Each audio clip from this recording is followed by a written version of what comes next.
Des moments avec Dieu avaient un temps de réflexion pour chaque jour.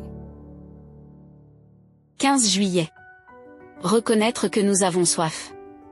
La femme lui dit, « Seigneur, donne-moi cette eau, afin que je n'ai plus soif, et que je ne vienne plus puiser ici. » Va, lui dit Jésus, appelle ton mari, et viens ici.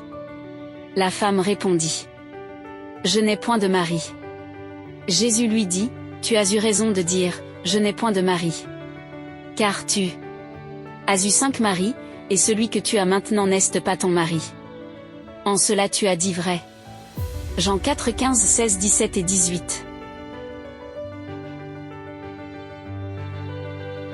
La Bible est le livre le plus populaire, le plus traduit, le plus vendu, le plus ancien. Cependant, le nombre de vies changées et de cœurs transformés des paix humaines, les pommes jurent. Posent leurs mains sur les Bibles et une croche de vérité qu'elle contient. Pourquoi? Parce qu'on ne peut pas y boire si on n'a pas d'abord reconnu qu'ils ont soif, lors de la conversation avec les Samaritaines. Le Seigneur a enseigné cette étape, importante pour boire l'eau de la vie éternelle. La femme était ravie, lui dit, donne-moi, Seigneur, cette eau pour que je n'ai plus jamais soif et que je n'ai pas marché jusqu'au puits, pour les porter. Le Seigneur lui dit, d'accord, tu appelles d'abord ton mari, je n'ai pas de mari. Répondit le Samaritain, et le Seigneur lui raconte l'histoire de ce tu as su 5 maris.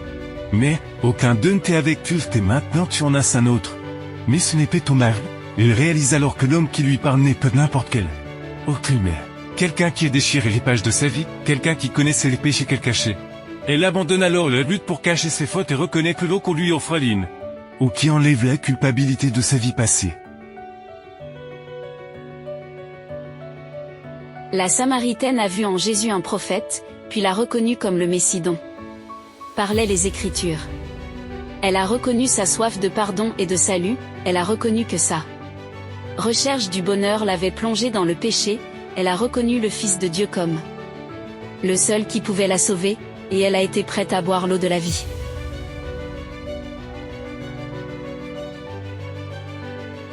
Vous pouvez lire les Bibles, vous réunir à l'église. Et pourtant ne peut vous enivrer du salut de Dieu, vous chantez, vous priez, vous prêchez. Mais il y a des lacunes que vous ne comprenez pas. Vous écoutez les messages du prédicateur, puis au fond de vous, vous savez qu'il n'y a pas de nourriture pour votre âme.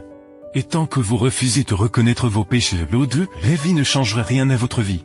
L'eau ne peut désaltérer tout celui qui est soif.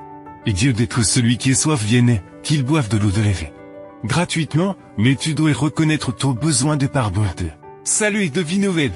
Tu dois reconnaître au plus profond de toi que tout ce que tu as bu n'était que vanité, illusoire, qui ne te donneront pas l'héritage éternel de Dieu.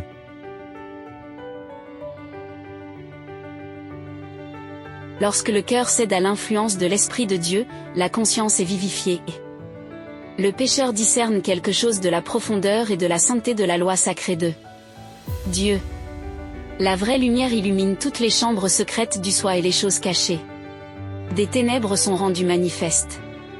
La conviction s'empare de l'esprit et du cœur, puis le pécheur est conscient de la justice de Jéhovah.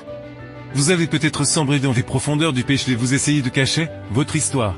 Et tout le monde, mais Dieu les connaît, il les connaît non pas pour vous faire de reproches, mais pour vous offrir son eau de vie, mais vous devez reconnaître votre péché.